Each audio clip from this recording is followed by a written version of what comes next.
YouTube. This is the Duke with another amazing old school bike build.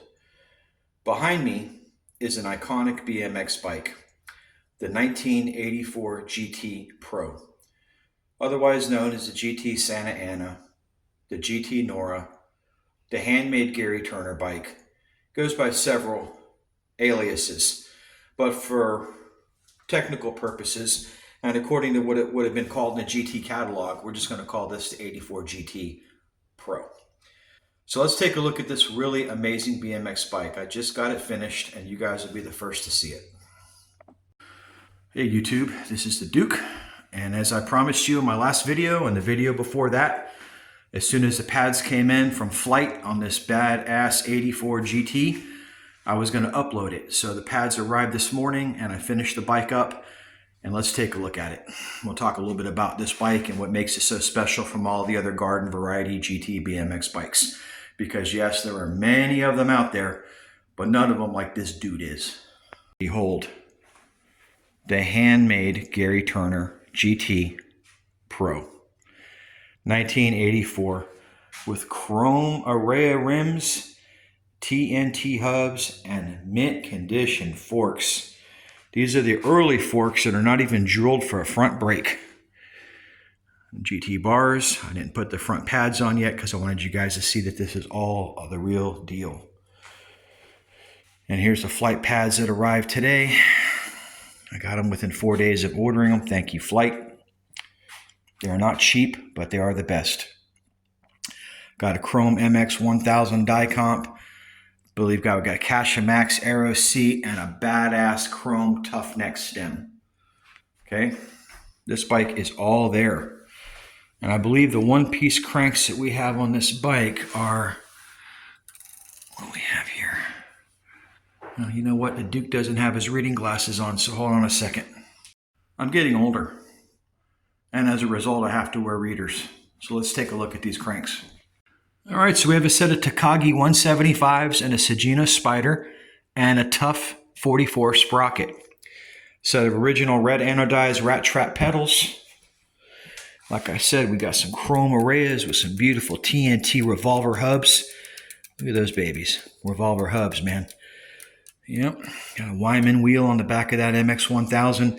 As I've said in all my videos, the old school GTs do not even have a GT stamp on the back. They're just a plain termination cap.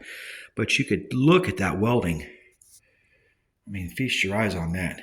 That's the guy who sat there for quite a while, probably at least an hour, putting this together on the jig, doing these welds. All right, I think that's a Tioga seat post. That is machine made. Got a Power Light seat post. And again, that beautiful polished tough neck, original OG, no crack, polished sprocket. Set of AME grips and those GT bars. And we'll stand back and take a look at her. I'll put these back up here. Kitty's not up here today, guys. She was bad, so she's banished from the bike shop for 2 more days. She knocked over all these bikes. You know, the Duke is highly allergic to cats. But being that this is my son's girlfriend's cat, she came with the package. So I have built a tolerance to the cat and a liking of the cat, but I can't really handle the cat. The reason I'm upset with the cat is because she knocked down 7 of my bikes in a row yesterday. And I think I'm going to have to just break down and buy some bike stands. And I wanted to talk to you guys about bike stands really quick. And I want to tell you what to stay away from.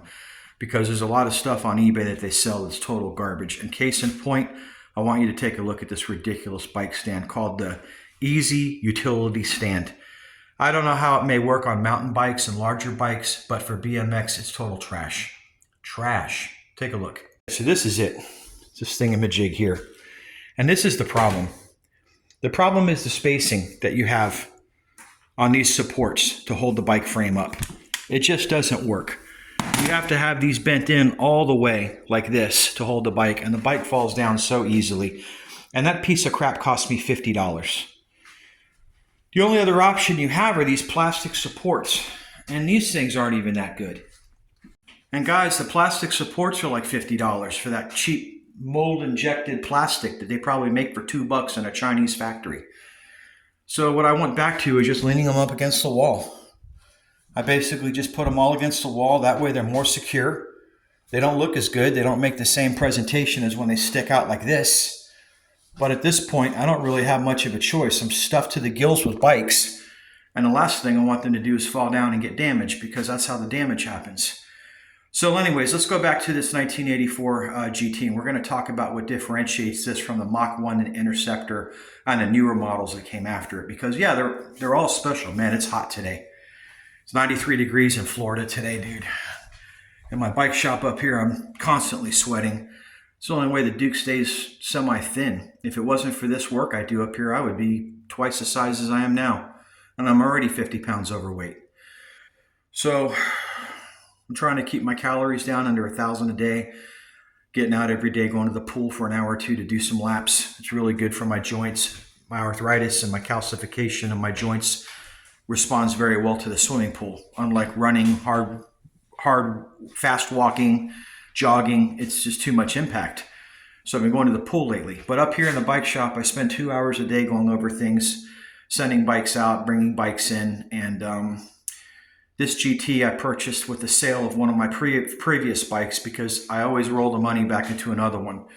I like to sell a bike and then roll the money into another bike, or roll the money into maybe some silver. I don't know what I'm going to be doing in the future until the financial situation this country stabilizes. I don't know really where I'm going to put what little money I do have, but bikes are always a safe investment, man.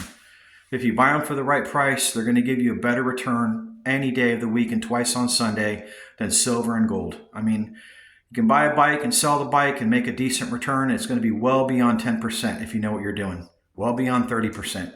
But let's go back to this bike that you guys came here to see, and enough rambling. Okay, so let's talk about the differentiation. How do you know that you've got an older model? Don't always go by the cap on the end, because I've heard there are newer models that do this as well. So we don't want to use that as our only indicator of an old handmade GT frame.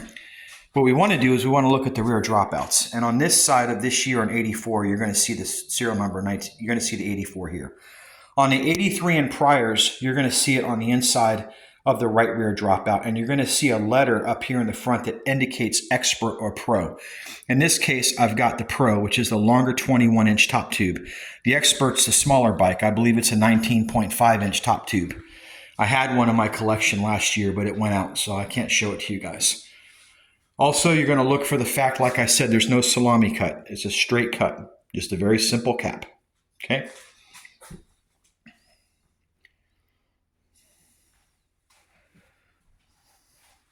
This bike, being that it's 40 years old, she is in amazing condition. I mean, the chrome is, I would rate it, being that it's a factory finish, guys, I would rate this probably at a 7.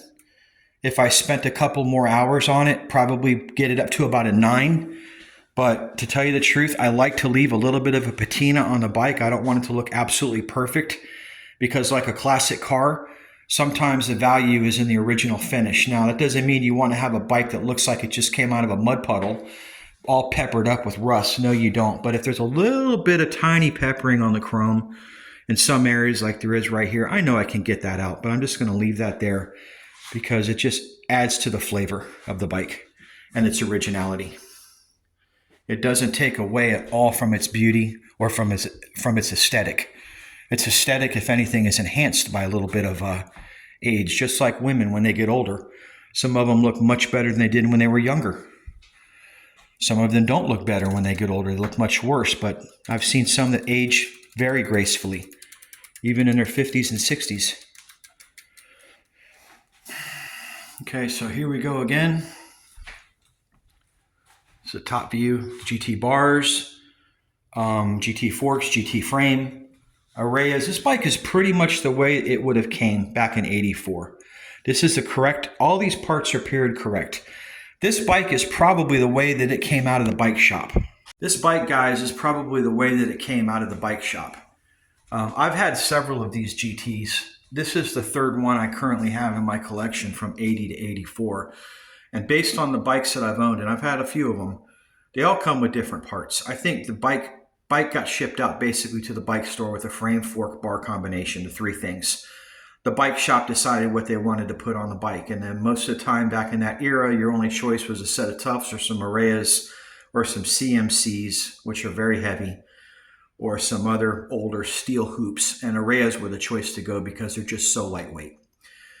Maybe the TNT revolver hubs were added later. I'm not sure if that's a 1984 item or if that came out. I'm not too familiar in TNT, but I can tell you I have had TNT in the 90s. So I know that they were around in the early 90s. So we're not too far from the period of this bike if these are original hubs. Of course, the headset on this bike is a sealed bearing headset that probably was added later. But like I said in my prior video, once you go to the sealed bearing headsets, you're not going to go back anymore to ball bearings and grease. There's just no reason to. These Takagi headsets that are sealed bearing and the other ones made by Tangy are just amazing. And they feel so good when you turn the bars. But other than that, this bike looks pretty much 100% the way that it would have rolled out of the bike store. And the person I picked it up for was in California, and he's a collector. Actually, I take that back, Las Vegas, collector in Las Vegas. And what's happening now, the guys, there's a trend. There's a lot of bike collections that are being liquidated. People are getting out of their collections right now and putting them up for sale. And I think the reason for that is the economy. I'm not going to get into a big political rant like usual, but there is something definitely going on. I'm not saying the economy is crashing. I'm just saying it's changing. What you're seeing is a separation of wealth from the rich and poor. And you're seeing people who have plenty of money holding on to their toys, and the people who are struggling to make ends meet starting to liquidate some of their assets. And that's sad because there's nothing worse than having to build up a nice collection of bikes that you cherish and you have to turn around and sell them to pay medical bills and credit cards. But man, that's just the way the cookie crumbles. And a lot of people are able to hoard these things and put them away, and some people just have to sell them to make ends meet, pay their light bill or their car payment. And I'm starting to see more and more of that now. But that does not mean these things are getting given away. People still know what they're worth, and they're able to still park these bikes out. And the price that I picked this bike up for is about 1/3 of what it would be if I broke it down and parted it. But like I say in all my videos, a Duke doesn't part bikes. He's a creator, not a destroyer. And I like to bring things back to my channel that can show you guys exactly how it came off the bike shop assembly line 40 years ago. If you break bikes down and sell them for parts, like I say in all my videos, man, that's your thing. I'm not judging. That's a great way to make money, but that's not my thing. I like to bring bikes back and make them whole. So that's going to conclude this video for now of the 1984. And let me make a remark about the 84 real quick before I say anything else. I do believe this is the last year that this bike was made before it became the Interceptor or the Mach 1. I think in 85 is when they started salami cutting that top tube in the back and printing GT on it. Now, I'm not sure if this 84 was made in Gary Turner's garage. I'm not sure if this was made in his bike shop in Santa Ana. I do know that the 81 I have was made in his garage. I've talked to several people about that, and they said that would have been a garage-built handmade frame by Gary. But by 84, I'm pretty sure he had his operation well dialed in. He probably had a place there, and he was making these things on a production line. And this is probably one of the only in-house bikes he had at that time, because I'm pretty sure that the Pro Performer in 84 was already going over to Taiwan by Dodson, because those things have DS stamped on the bottom bracket. So I'm pretty sure the GT was already transitioning their manufacturing on their freestyle bikes, at least in 84, out to Taiwan. And as far as the BMX race bikes like this one goes, in 85, they were probably already being done in Taiwan. But I'm not an expert with GT around that time frame, so if I'm wrong, guys, don't brutalize me in the remarks section. Just educate me and tell me exactly when the bikes went overseas, and if this bike ever went overseas, or if it was always made in California, in Santa Ana. And in Santa Ana, I don't know where it was made. I mean, there's so many places down there, little towns. I'm you know, in my previous videos, I talked about how CW was made down there in a little town there called the City of Enchanted Living. What was the name of that town there? And now you guys got me all concerned about my content. I want to make sure I'm being accurate. And I cannot remember what the name of that town was I told you guys about my first CW video. I found it. Yorba Linda.